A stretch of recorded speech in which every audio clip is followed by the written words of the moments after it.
من الشیطان الرجیم بسم اللہ الرحمن الرحیم صلی اللہ علی سیدنا محمد و آلہ الطاہرین اللہم صلی علی محمد بدن برزخی کے مورد میں ہم تجسم ملاقات پڑھ رہے تھے کہ انسان اگر نیت کرتا ہے، قصد کرتا ہے تو اس کا بھی اثر نفس میں پڑتا ہے، اور ایک وقت آتا ہے تکرار نیت سے انسان کے اندر وہ ملکہ بن جاتا ہے، اور ملکہ دعوت دیتا ہے بدن برزخی کو، اور جو بدن برزخی انسانی نفس کو حاصل ہوتا ہے وہی فقط اس کے اعمال سے ظاہر ہوتا ہے۔ اس کے برخلاف اعمال عادی حالت میں، البتہ ایک دفعہ منافقت ہوتی ہے، وہ اپنے آپ کو جان بوجھ کے ارادتاً قصداً ایک بہروپیہ بنا کے ڈھالتا ہے، اس کی بات نہیں کی جا رہی، صحیح ہے، وہ ایک مورد الگ ہے۔ وہ عادی حالت میں انسان کے نفس سے کیا صادر ہوگا؟ جیسا اس کا بدن برزخی ہے۔ اگر بدن برزخی ملک ہے یعنی عقل ہے تو پھر اس کے اعمال جو نفس سے ظاہر ہوں گے وہ فقط خیر ہی خیر ہیں، جیسے شجاعت ہے، جیسے سخاوت ہے، صداقت ہے۔ لیکن اگر اس کا نفس جو ہے وہ شیطان بن چکا ہے تو وہ خود بھی اپنے آپ کو برائی پہ ابھارے گا اور دوسروں کو بھی برائی پہ ابھارے گا، اور برائی پہ ابھارنے کے لیے شہوت اور غضب کے آثار بھڑکانا لازم ہے۔ لہذا جب بھی انسان اپنے وجود کے اندر اپنے آپ کو بھڑکاتا ہے اور وہ نفس شیطان، کیونکہ شیطان فقط ایک دو دفعہ نیت کرنے سے نہیں بنتا بری، اتنی اس نے تکرار نیت بد کا کیا ہے، سیئہ کا کیا ہے کہ وہ ملکہ بن گئی۔ اب جب وہ ملکہ کی سطح تک پہنچ گئی ہیں تو اسے بدن برزخی بھی شیطنت کا ملا، اس لیے وہ اپنے آپ کو بھی برائیوں پہ بھڑکائے گا، یعنی شہوات میں ہمیشہ حرام کی طرف جائے گا، غضب میں ہمیشہ حرام کی طرف اپنے آپ کو لے کے جائے گا، اور دوسروں کو بھی یہی درس دے گا، اور دوسرے اگر اس کو راہ حق اور سیدھی راہ بھی دکھائیں ان کی باتوں پہ توجہ نہیں کرے گا۔ یہ نفس شیطانی ہے۔ ایک ہے نفس حیوانی کہ وہ فقط اور فقط اپنے مفاد کو دیکھتا ہے، اسے شکم کی پرواہ ہے، بس اس کا ہر عمل کے پیچھے قصد اور ارادہ کیا ہوتا ہے؟ اپنے نفس کی خواہش کو پورا کرنا اور اپنے لذت کو پورا کرنا، یعنی مفاد پرست ہوتا ہے۔ وہ فقط وہ والا کام، خیر کا کام انجام دے گا جس میں اس کا اپنی ذات کا فائدہ ہے، تو ایسے ہر کام کو ترک کرے گا جس میں اسے زحمت ہے، تکلیف ہے۔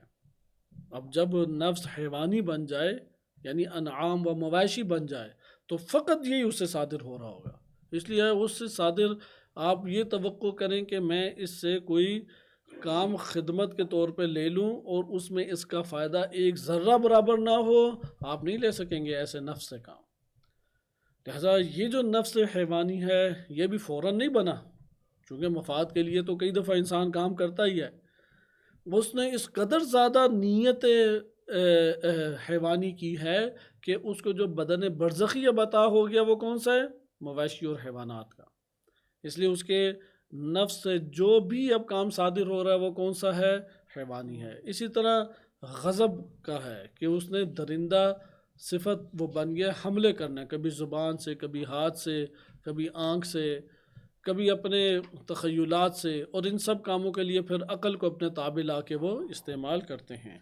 نیت کی جو یہ حیثیت ہے، یہ حیثیت ہمارے پاس بہت اہمیت کی حامل حیثیت ہے۔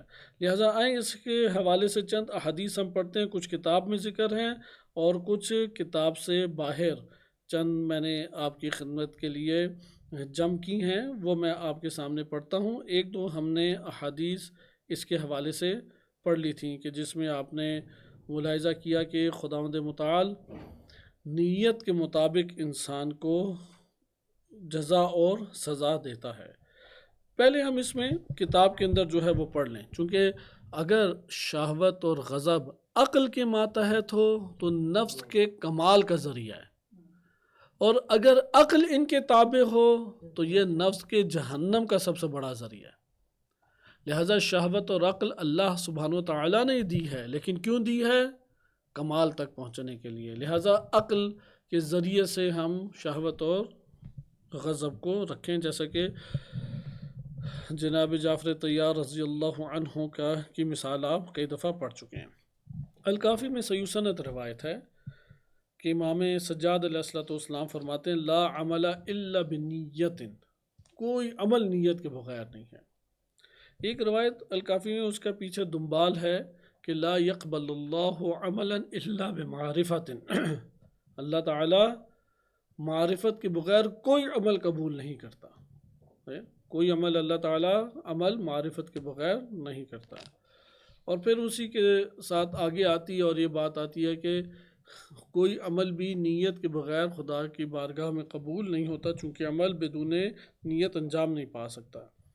نبی اکرم صلی اللہ علیہ وسلم سے ایک اور روایت ہے کہ کلینی نے یہ الکافی میں نقل کیا نیت المومن خیر من عملہ، اس باب کی کئی احادیث ہیں، ائمہ اطہار علیہ السلام سے کئی احادیث ہیں، مومن کی نیت اس کے عمل سے بہتر ہے، ونیت الکافر شر من عملہ، اور مومن کی جو نیت ہے اس کے بذات خود عمل کے شر سے زیادہ شریر چیز اس کے لیے کیا ہے؟ نیت ہے۔ وَكُلُّ عَامِلٍ يَعْمَلُ عَلَى نِيَّتِهِ، ہر عمل کرنے والا اپنی نیت کے مطابق عمل انجام دیتا ہے۔ قرآن کی آیت تھی نا قُلْ كُلٌّ يَعْمَلُ عَلَى شَاكِلَتِهِ، ہر شخص اپنی شاکلہ کے مطابق عمل انجام دیتا ہے۔ بس یہ روایات ختم ہو تو اس کے اوپر مختصر سا تبصرہ آپ کے سامنے پیش کیا جائے گا، شاکلہ سے کیا مراد ہے۔ ایک تو ہمیں پتہ لگ گیا نیت مراد ہے، لیکن اس روایت پہ تھوڑا غور کریں۔ مومن کی نیت اور جو عمل وہ انجام خیر کا دیتا ہے اس میں کون زیادہ بہتر ہے، مقایسہ کیا جائے؟ حیران کن چیز ہے یا نہیں؟ مثلا ایک دفعہ آپ نیت کرتے ہیں جہاد کی دشمن سے اور ایک دفعہ عملاً جہاد کرتے ہیں دشمن کے ساتھ، دونوں کو آپس میں کمپیریزن کریں تو کون زیادہ خیر ہے، جس کس میں خیر زیادہ ہے؟ نیت۔ اسی طرح مومن نہیں، ابھی نہیں یہ نہیں ہے، تھوڑا سا انتظار کریں، چونکہ روایت نے دیگر روایات نے بتایا وجہ کیا ہے، صحیح، دیگر روایات نے، چونکہ یقیناً جب وہ عمل انجام دے رہا ہے تو تب زیادہ، مثلا جناب جعفر طیار ان کے بازو کٹے تو وہ ایمانی حرارت جو پیدا ہوئی اس نے بدن برزخی کو بھی پار کر کے فرشتوں کے جہان تک پہنچا دیا، خالی نیت نے تو نہیں پہنچایا، صحیح ہے۔ نیت کے بہتر ہونے سے یہاں پہ ہمیں یہ پتہ لگتا ہے کہ وہ ملکہ بنتا ہے، اس کے اثرات ہیں، یہ ضروری ہے۔ یعنی یہ جو بات ہمیں کہہ دی جاتی ہے نا کہ گناہ تو نہیں ہوا نا، کیونکہ اللہ تعالیٰ گناہ کب لکھتا ہے؟ جب انجام پائے، نیت اور ارادہ کرنے سے تو نہیں لکھتا۔ یہ بات اپنی جگہ درست ہے، وہ گناہ لکھنا الگ چیز ہے، لیکن اس سے یہ بھی پتہ لگتا ہے نیت کا کوئی اثر نہیں ہے، یہ نہیں پتہ لگتا، نیت کے بہت خطرناک اثرات ہیں۔ وہ اندر ایک تربیت نفس کو نیت کر رہی ہوتی ہے، وہ بدن برزخی کے استقبال کی راہ ہموار کرتی ہے۔ اچھا، اسی طرح شر ہے، اگر کوئی کافر ہے، اس نے ایک نیت بد کی ہے، اس کی وہ نیت بری ہے یا وہ جو عمل ہے وہ برا ہے؟ نیت کمپیریزن کریں تو نیت زیادہ بری ہے۔ اس کی وجہ روایات اہل بیت علیہ السلام نے بیان کی، اب میں دیگر احادیث پڑھتا ہوں، ان میں سے ایک حدیث کل آپ کی خدمت میں پڑھی تھی، اس کی ایک تو وجہ یہی ہے چونکہ عمل وہ کتنی مدت انجام دے سکتا ہے جتنی مدت زمین پر ہے، لیکن نیت کو کب تک سنبھال سکتا ہے؟ جب تک وہ زندگی رکھتا ہے۔ اس پہ تھوڑی توجہ کریں۔ نیت انسان کا تعارف اور پہچان ہے، صحیح ہے، چونکہ عمل تو فقط اس وقت انجام دے سکتا ہے جب اس کا میدان فراہم ہو نا، جب میدان نہیں فراہم پھر کیا کرے؟ پھر عمل نہیں سرزد، لیکن نیت ہو سکتی ہے نہیں؟ مطلب ابھی ہماری نیت ہے کہ یہ جو انسانیت کے دشمن صہیونی بیٹھے ہوئے ہیں، اگر ہمارا بس چلے تو ٹرمپ اور نیتنیاہو دونوں کو ہم بدترین طریقے سے اس دنیا سے رخصت کریں، لیکن میدان ہمیں فراہم ہی نہیں ہو رہا اور استطاعت کے دائرے میں نہیں آ رہا۔ تو یہاں پہ جو نیت ہماری ہے وہ مستقل طور پہ موجود ہے یا نہیں؟ اور رات کو یہ فرصت مل جائے، دن کو ملے، آدھی رات کو سو رہے ہیں، جاگ رہے ہیں، جب بھی موقع ملے یہ کریں گے یا نہیں؟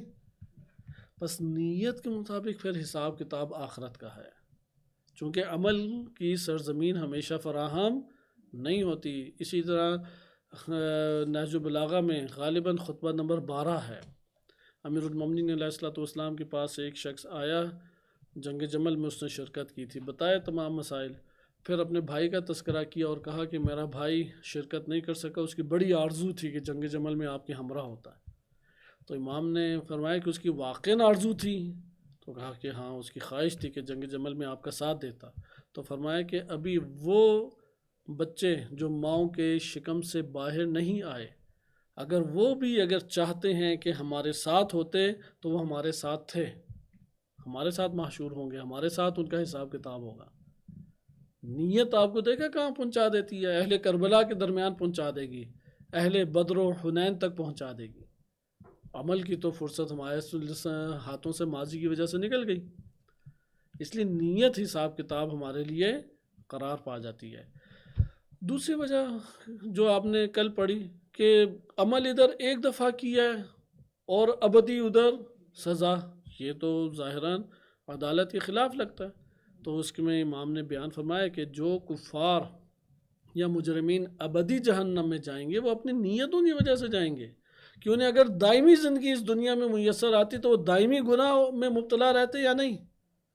اور پاکیزہ اور مومن ہمیشہ کی جنتوں میں کیوں جائیں گے؟ چونکہ ان کی نیت اطاعت الہی تھی۔ اب اگلی آپ روایات چند دیکھیں، چونکہ جو ہے نا یہ جب تک عمل سرزد نہ ہو تو اس بنیاد پہ تو سزا عقاب بھی نہیں ہوتی، لیکن عمل تو سرزد تو نہیں ہوتا۔ دیکھیں آپ نے ہم اس جگہ کے اوپر سزا اور عقاب جو اس کے اوپر موقوف ہے، عمل پر موقوف ہے، وہ نہیں ہوتا۔ ابدی جو جہنم ہے، ابدی جہنم ان کی چونکہ نیات تھی نا، چونکہ ساری نیتیں اول برابر نہیں ہیں، کہ یہ ضابطہ یہ بھی یاد رکھیں، بعض ایسی چیزیں جن کی نیت کرنا ہی جرم ہے۔ مثلا شرک، ایک انسان نے کبھی کسی شے کو پوجا ہی نہیں ہے لیکن اندر اللہ کو نہیں مانتا، وہ کون سا عمل انجام پایا ابھی اس نے کسی بت کو سجدہ کیا، مشرک ہے یا نہیں دین اسلام کے مطابق؟ مرتد ہے، اس نے کوئی انکار نہیں کیا نبی صلی اللہ علیہ وسلم کی مثلا خدمت ہمیشہ انجام دے رہا ہے لیکن نبی نہیں مانتا، وہ کافر کہلائے گا یا نہیں؟ لہذا یہ جو اعمال ہیں یہ بھی خود باطنی طور پہ عمل ہیں، یہ باطنی طور پہ کیا ہے؟ عمل ہے۔ نیت ایک عمل باطنی ہے، ایک عمل جسمانی۔ دیکھیں اس حدیث کے اوپر ابھی ہم پہنچیں گے، تھوڑا انتظار کریں، کہ جب تک اعضاء و جوارح سے ایک عمل صادر نہیں ہوتا اللہ تعالیٰ لکھتا نہیں ہے۔ یہ وہ والا ہے جس میں خداوند متعال نے اس کے لیے عقاب یا اس کے لیے اجر کو قرار دینا ہے، تو اس میں نیت کے اوپر تو اجر دے رہا ہے۔ اگر نیت خیر کرے تو کتنی اس کی نیکیاں لکھی جاتی ہیں؟ 10 نیکیاں لکھی جاتی ہیں، اور انجام دے دے تو کثیر۔ اور اگر ایک برائی کی نیت کرے، کوئی اس کے لیے لکھی نہیں جا رہی لیکن اس کا اثر بھی نہیں ہے۔ جو عطا اللہ تعالیٰ نے کرنا ہے، مثال کے طور پہ اس کو میں اس طرح سے ایک مثال مادی سے سمجھا دیتا ہوں آپ کی خدمت میں۔ آپ ایک دفعہ بچے کو کہتے ہیں کہ اگر تم سکول چلے گئے تو پھر تو میں تمہارے لیے ہر روز ٹافی بھی تمہیں دوں گا، صرف سکول جانے پہ، اور اگر پہلی پوزیشن لے کے آ گئے پھر تو بہت عطائیں دوں گا۔ لیکن اب وہ صرف سکول گیا ہے، وہ پڑھا نہیں ہے اس نے، تو وہ پہلی والی بھی اس سے کاٹ لیں گے، یا پہلی والی تو سکول جانے کی وجہ سے حوصلہ افزائی کے لیے دیتے رہیں گے، لیکن وہ جو اعلیٰ ترین اس کے لیے دینی ہے وہ نہیں دیں گے۔ یا یہ کہتے ہیں اگر تم سکول نہیں گئے تو پھر میں تمہارے لیے فلاں کام نہیں کروں گا، صحیح ہے، مثال کا یہ کھلونا خرید کے نہیں دوں گا۔ اچھا وہ سکول نہیں گیا اور اس کے ساتھ ساتھ اب اس نے کوئی جرم بھی انجام نہیں دیا، تو یہاں پہ اسے مارے پیٹے گا، وہ کوئی اور اسے سزا ملے گی، لیکن بالآخر نہ جانے کی وجہ سے تو ایک چیز سے محروم ہو رہا ہے نا وہ۔ لیکن اگر اس نے جرم بھی انجام دیا تو اور غضب میں اب آئے گا یا نہیں اس کا ولی، اور غضب میں آئے گا۔ جیسا اس طرح چند مادی چیزوں پہ آپ غور و فکر کر کے ان روایات کو سمجھ سکتے ہیں۔ تبلیغ اصل میں ایک روایت کی ہوئی ہے، مسئلہ یہاں پہ ہے، یا تبلیغ چند آیات کی ہوئی ہے، جبکہ اس موضوع کو جامع طور پہ بیان کرنا چاہیے تھا۔ یہ ذکر کریں کہ ٹھیک ہے کہ وہ والا عقاب اور وہ والی نعمت کہ جو عمل کی انجام دہی کے بعد دی جاتی ہے وہ میسر نہیں آئے گی، لیکن یہ تو نہیں بیان نا کہ اس کے وجود میں ان نیت خیر یا نیت شر کا کوئی اثر ہی نہیں ہو رہا، یہ تو بات درست نہیں ہے۔ اور روایات کثیر ہیں ہمارے پاس، جیسے ابھی میں 8-10 آپ کی خدمت میں بیان کر رہا ہوں، 2-3 آپ نے ادھر پڑھ لی، سب اکٹھی کریں تو کیا پتہ 40-50 سے اوپر چلی جائیں۔ اتنا بڑا ذخیرہ احادیث یا آیات کریمہ، فمن یعمل مثقال ذرۃ خیرا یرا، تو اس میں فمن یعمل عمل ظاہری عمل باطنی دونوں ہی مراد ہے نا، صرف اور صرف لازم ہے، نیت کے بغیر نماز کہاں پہ ہے، نیت کے بغیر غسل بھی نہیں ہے، طہارت بھی نہیں ہے، تو نیت خود ایک عمل ہے نا ان جگہوں پہ۔ نماز کے ارکان میں سب سے پہلا رکن کون سا ہے؟ اگر نیت کو آپ عمل قرار ہی نہ دیں تو پھر تو یہ ترتیب غلط ہو گئی نا، نیت کے بغیر غسل ہو جائے گا، تو اس میں بھی پہلا رکن کیا ہے؟ نیت ہے، تو نیت ایک عمل ہے، عمل اس کا انکار نہیں ہے۔ اعضاء و جوارح سے اس لیے عمل ادھر اعضاء و جوارح شرط لگاتے پاس جہاں پہ فقط عمل کی بات آئی ہے وہ ہر دو مورد کو شامل ہے، اس لیے ان میں سے ایک کو بدنی اعمال سے تھوڑا مختلف قرار دیا ہے۔ تیزی سے آپ یہ روایات چند دیکھیں چونکہ یہ روایات بہت اہمیت کی حامل ہیں۔ دوسری روایت ہے جو الکافی میں منقول ہے امام صادق علیہ السلام سے، اللہ عز و جل کا یہ فرمان ہے لِيَبْلُوَكُمْ أَيُّكُمْ أَحْسَنُ عَمَلًا، کہ تم میں سے کون ہے وہ تمہیں، تاکہ وہ تمہیں آزمائے کہ کون سب سے بہترین عمل انجام دیتا ہے۔ تو امام اس کے ذیل میں فرماتے ہیں اس کی تفسیر کرتے ہوئے، قال لیس یعنی اکثر عملا، اس سے کثرت عمل مراد نہیں ہے۔ عوامی ذہن، حتیٰ علماء میں بھی جو عوامی ذہن ہے وہ کس کے اوپر توجہ دیتا ہے؟ کثرت عمل، دعا حتماً پوری ختم ہی ہو، لازم ہے فلاں یہ ہو، کثرت عمل کے اوپر اجتہاد کی تاکید کی گئی ہے، زحمت اٹھاؤ، لیکن زحمت اٹھا کے کثرت کو ہی برپا کرو یہ نہیں ہے، ان دونوں میں فرق کرنا لازم ہے۔ ایک ہے کثرت اور ایک ہے زحمت، کس کی طرف تشویق ہے؟ زحمت کی طرف۔ کثرت لازم نہیں ہے، وہ عمل انجام دیں جس میں زحمت زیادہ ہے، مشقت زیادہ ہے، حتیٰ کہ پورا ایک باب ہے اس حوالے سے کہ بہترین عبادت کون سی ہے؟ جو تلخ ہے، تلخ شیرین کے مقابلے میں ہوتی ہے نا، کڑوی ہے، صحیح، کڑوی عبادت وہ زیادہ قبول ہے۔ خوب، یہاں پہ البتہ وہ بھی نہیں مراد اجتہاد، زحمت اور مشقت والا نہیں مراد، ادھر مراد ہے اصوبکم اعمالا، سب سے صحیح ترین عمل جس نے انجام دی، یعنی کوالٹی چاہیے عمل میں، کوانٹٹی نہیں چاہیے، کوالٹی اللہ کو مطلوب ہے، بس دو چیزیں مطلوب ہوئی، اول کوالٹی ہے، پہلے زحمت نہیں ہے، پہلے کیا ہے؟ کوالٹی، خالص سے خالص ہو، بے شک کم ہو لیکن خالص ہو، کم ہو لیکن توجہ کے ساتھ ہو۔ دوسرا کیا ہے؟ اس میں پوری کوشش و تگدو نظر آنی چاہیے۔ ہم بھی دیکھیں اپنی اس دنیا میں ان چیزوں میں اپنا دل بڑا نرم کر لیتے ہیں۔ ایک شخص ہے وہ آتا ہے، اگرچہ قلیل وقت آتا ہے لیکن آپ کے لیے بہت زحمت و مشقت اٹھاتا ہے، اور ایک شخص ہے وہ آتا ہے اور آتا بھی ہے مثلاً 24 میں سے 18 گھنٹے، لیکن آرام دہ اپنے لیے ڈھونڈتا ہے کہ جو سب سے آرام دہ ہے کام وہ آپ کے لیے کرتا ہے۔ کس کے لیے آپ کا دل زیادہ نرم ہوگا؟ وہ جو کم ہے لیکن مقدار کے اعتبار سے زحمت اور مشقت اٹھا رہا ہے، خالص کام کر رہا ہے۔ لیکن ایک وہ ہے کہ جو اپنے لیے بھی کرتا ہے، کچھ آپ کے لیے بھی کرتا ہے، کچھ دوسرے کے لیے بھی کر دیا، اس بندے کی آپ کی نظر میں کیا قیمت ہوگی؟ کوئی خاص قیمت نہیں ہوگی، چونکہ آپ دیکھ لیں کہ آپ کے ساتھ اس کا جو تعلق ہے وہ درمیانہ ہے، اپنے ساتھ بھی اس کا بڑا گہرا تعلق ہے، دوسرے کے ساتھ بھی ہے، تیسرے کے ساتھ بھی ہے، اور ہوتا بھی یہی ہے، دنیا میں کام کا طریقہ یہ ہوتا ہے کہ ایک طرفہ ہو کے چلا جائے، اور وہ بھی خدا کا ہو کے چلا جائے، اللہ تعالیٰ کے لیے کام کرے۔ خوب، یہاں پہ آپ نے دیکھا ولیکن اصوبکم عملا، جو سب سے درست عمل انجام دیتا ہے، وانما الاصابہ، صحیح ترین عمل کب ہوتا ہے؟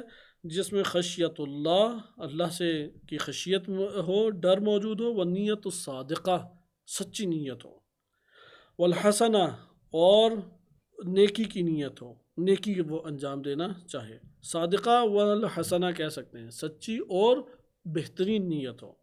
ثم قال، پھر امام علیہ السلام نے فرمایا کہ الابقاء علی العمل، عمل کے اوپر باقی رہنا، یہ تیسری چیز ہے جو مطلوب ہے، استمرار رکھو، کر کے چھوڑنا دو، جیسے سوچتے ہیں یار ایک دفعہ کر دیا تو ختم۔ الابقاء علی العمل، عمل کے اوپر اپنے آپ کو باقی رکھنا، حتی یخلص اشد من العمل، یہاں تک کہ وہ سب سے سخت ترین عمل کے لیے اپنے آپ کو خالص کر لے۔ والعمل الخالص، عمل خالص کون سا ہوتا ہے؟ الذی لا ترید ان یحمدک علیہ احد الا اللہ عز وجل، جس میں آپ اصلاً توقع اور امید ہی اندر سے کاٹ دیتے ہیں کہ کوئی میری اس کے اوپر تعریف کرے سوائے اللہ عز وجل۔ اگر تعریف سننا چاہتے ہیں فقط اللہ سے، اور کسی سے بھی تعریف نہیں سننی، یہ خالص عمل کا مرتبہ ہے۔ ابھی تو ایک عمل انجام دیتے ہیں، اسے سراہنے کے لیے پوری دنیا سے ہم حمد و ثنا چاہتے ہیں، تعریف چاہتے ہیں۔ خالص عمل کب ہے؟ کہ جب اللہ کے علاوہ کسی سے حمد کا اپنے وجود کے اندر اصلاً کوئی خواہش اور تمنا نہ ہو۔ قرآن کریم نے ایک اور بات بھی کہی ہے ادھر، ان لوگوں کی شدید مذمت کی ہے کہ جو لوگ عمل انجام نہیں دیتے لیکن اس عمل کی حمد و ثنا اپنے لیے چاہتے ہیں، اس کی حمد و ثنا اپنے لیے چاہتے ہیں۔ اس کی قرآن نے شدید مذمت کی ہے۔ ایک تو جس نے عمل ہی نہیں کیا اور حمد و ثنا چاہ رہا ہے، جیسے ہمارے حکمران ہیں یا بعض ہیں کہ اپنا نام لکھوانا فقط چاہتے ہیں، تصویریں کھنچوانا چاہتے ہیں۔ ایک وہ ہے کہ جنہوں نے عمل انجام دی اور بہترین عمل انجام دیے، لیکن خواہش رکھنے اللہ کے علاوہ دوسرے بھی تو میری تعریف کریں، حوصلہ افزائی کی محتاج اپنے آپ کو پاتے ہیں۔ اعمال کی کیٹیگریز ہیں نا، صحیح وہی کیٹیگریز ہے نا کہ آپ یہ بتا رہے نا کہ بہترین سے بہترین خالص عمل کب ہے؟ کہ جب اللہ کے علاوہ کسی سے بھی حمد و ثنا کی خواہش اپنے وجود میں نہ رکھیں۔ لا نرید منکم جزاء ولا شکورا، نہ تم سے جزا چاہیے۔ ہاں یہ تو سورہ دہر کی ہے نا کہ انما نطعمکم لوجہ اللہ، ہم نے فقط اور فقط تمہیں کیوں کھانا کھلایا ہے؟ وجہ الہی کے لیے، رضا الہی کے لیے۔ لا نرید منکم جزاء، نہ تم سے کوئی اس کے بدلے میں کچھ چاہیے کہ عوض معاوضہ ہو، تم یہ کرو تو میں یہ کرتا ہوں۔ ولا شکورا، اور شکریہ بھی نہیں چاہیے۔ صحیح، بے شک ہم سے لا تعلق ہو کے چلے جاؤ، ہمیں کوئی پریشانی نہیں۔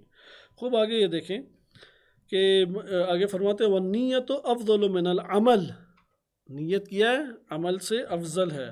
الا وَإِنَّ النِّيَّةَ هِيَ الْعَمَلِ، امام فرماتے ہیں آگاہ رہو، نیت ہی حقیقت میں عمل ہے۔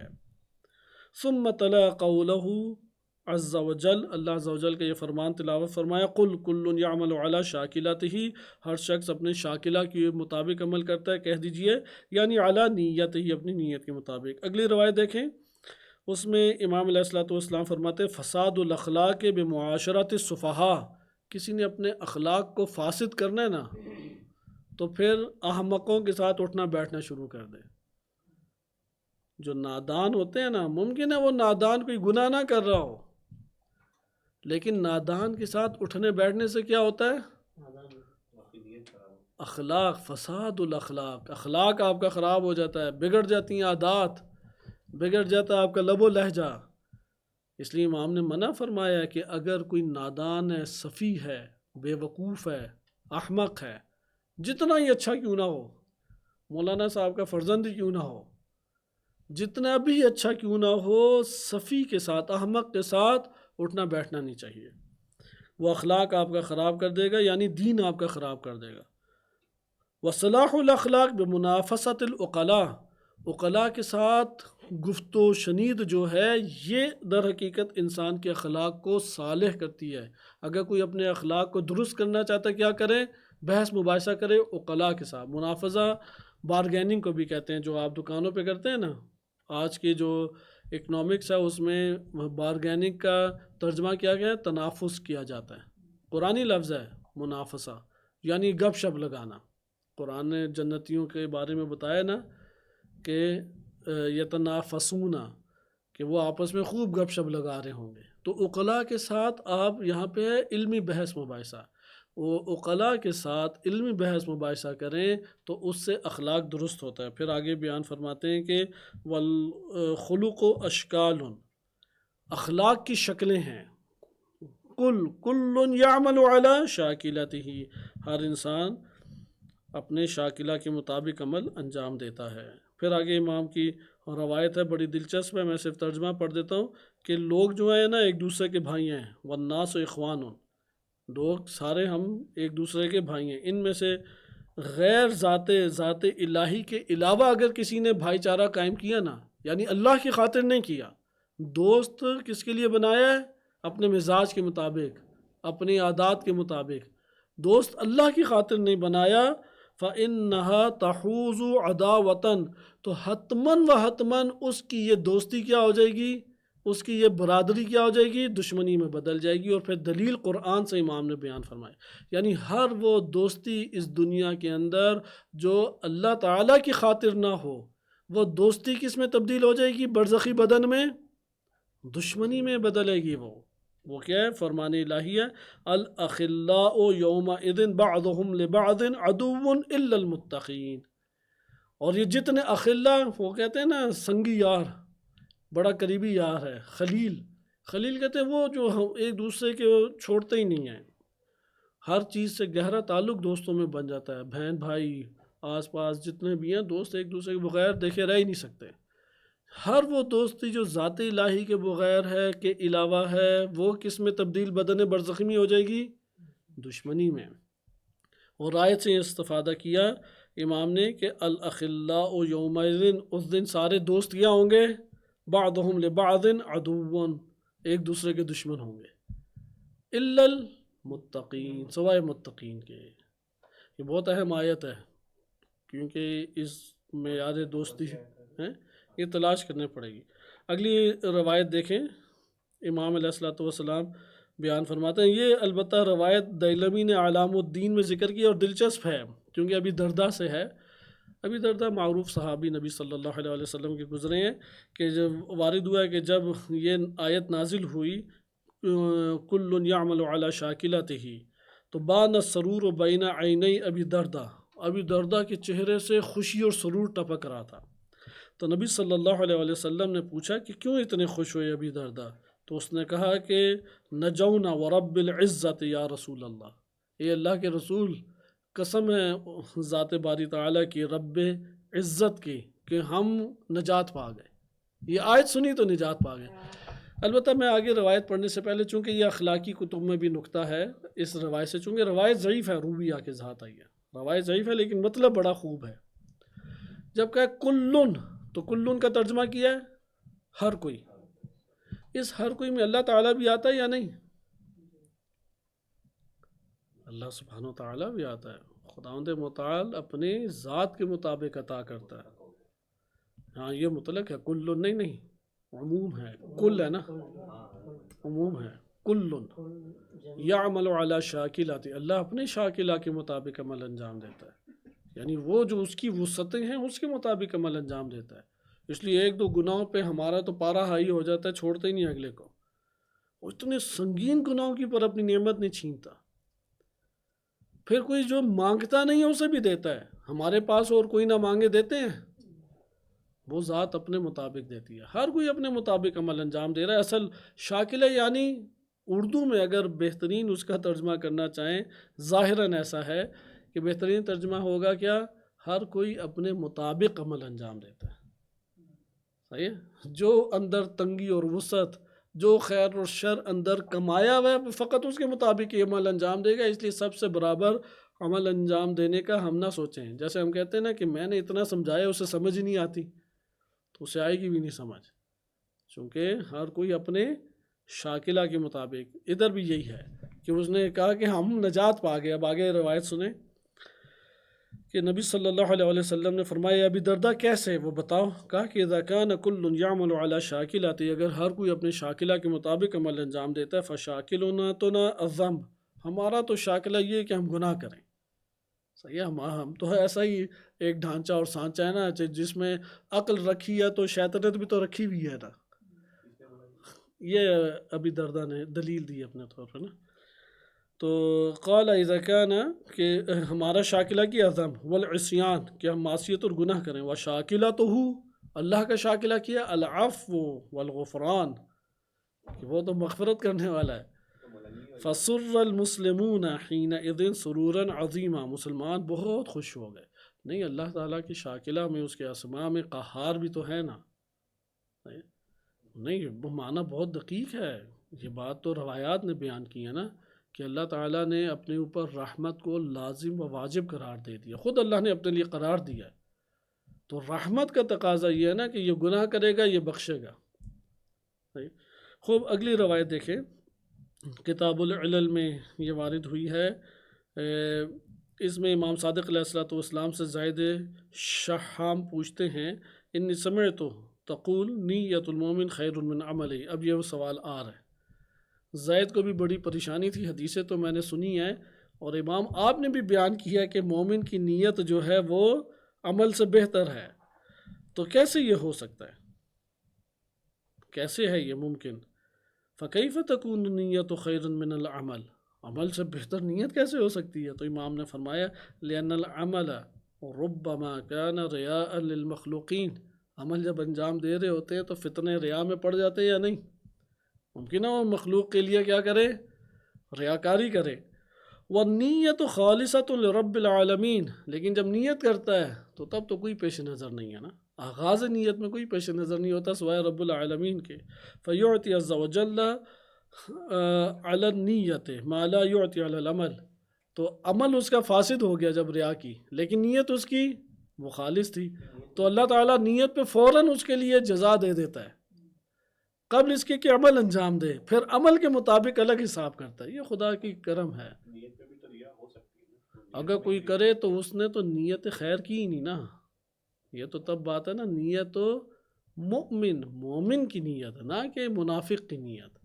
ریاکار نیت تو منافق کرتا ہے نا، اس لیے لفظ کیا ہے، نیت المؤمن، جس نے ایمان کی دوش پر نیت کی ہے۔ چونکہ مومن جب آتا ہے میدان عمل میں تو اب معاشرے کا شکار ہو جاتا ہے یا نہیں، اب غفلت کا بھی شکار ہو جاتا ہے، ساری شرائط بھی ممکن ہے عمل کی وہ انجام نہ دے۔ اگر آپ تھوڑا اور دقیق جائیں تو امام نے تو ان فہرستوں میں صرف ایک فہرست کا نام لیا، ریا، ابھی تو اور بھی فہرستیں ہیں جس میں غفلت ہے، جس میں شرائط کا پورا نہ ہونا ہے، قبولیت کی شرائط کا مہیا نہ ہونا ہے، اس طرح سے ابواب بن جاتے ہیں۔ خیر ایک اور روایت دیکھیں، امام صادق علیہ الصلوۃ والسلام فرماتے ہیں کہ ان العبد لا ينوي من نهاره ان يصلي بالليل، اگر ایک شخص نیت کرے دن کے ٹائم میں رات کو نماز شب پڑھوں گا، اس سے اندازہ لگائیں نیت کا کتنا اثر ہے۔ یہ تربیت اہل بیت علیہ السلام کی ہے کہ یہ زیرکی مومن کو انہوں نے سکھا دی کہ اگر دن کے ٹائم نیت کرے کہ میں نماز شب پڑھوں گا، فتغلبہ عینہ، اور اس کی آنکھ غلبہ پا گئی، فینام، اور وہ سو گیا، صحیح ہے، فیثبت اللہ لہ صلاتہ، تو اللہ اس کے لیے نماز کا ثواب لکھ دیتا ہے اس کی نیت میں۔ وَيَكْتُبُ نَفْسَهُ تَسْبِيحًا، اور اس کی سانسوں کو تسبیح قرار دیتا ہے۔ وَيَجْعَلُ نَوْمَهُ عَلَيْهِ صَدَقَةً، اور اس کی نیند اس کی خاطر صدقہ اللہ تعالیٰ قرار دے دیتا ہے۔ اگلی دیکھیں روایت، اب آپ کو یہ معلوم ہو رہا ہے کہ نیت کی دوش پہ اللہ تعالیٰ کیا عطا کر رہا ہے اسے، یہ بدن برزخی اس کے لیے، دیکھیں کہ کیا نمی، اور جسے کہتے ہیں نا کہ باد نسیم کہتے ہیں سحری کے وقت کی ہوا جو ٹھنڈی اور نیند آور ہوتی ہے، تو یہ باد نسیم کا کام کرتی ہے نیت۔ اگلی روایت دیکھیں جس میں امام علی علیہ الصلوۃ والسلام فرماتے ہیں کہ نبی صلی اللہ علیہ وسلم ارشاد فرمایا حضرت نے کہ من تمنا شیئن، جس نے کسی بھی شے کی تمنا کی، اچھی ہو یا بری ہو، اس سے اندازہ لگائیں کتنا بڑا اثر نیت کا پڑتا ہے۔ جس نے کسی ایک شے کی بھی نیت کی ہے اور تمنا کی ہے، وَهُوَ لِلَّهِ رَضًا، اور وہ اللہ کی خاطر تھا کہ اللہ اس سے راضی ہو، اس میں مقصد کیا تھا اس کا، اللہ اس سے راضی ہو، لم یخرج من الدنیا حتی یعطاہ، وہ دنیا سے نہیں جاتا مگر اللہ تعالیٰ اسے وہ چیز عطا کر دیتا ہے۔ یہ یعنی وہ بدن برزخی میں حتماً مل جاتی ہے، مادی دنیا میں بے شک ملے نہ ملے، اسے وہ نفس کو عطا کر دیتا ہے۔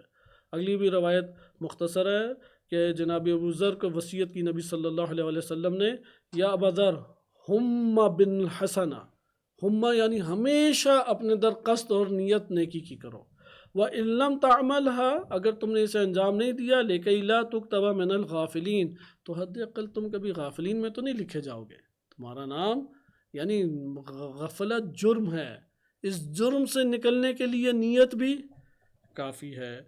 بقیہ 3-4 ہمارے پاس احادیث رہ جاتی ہیں، سے کل مطالعہ کریں گے۔ صلی اللہ علیہ سیدنا محمد وآلہ الطاہرین۔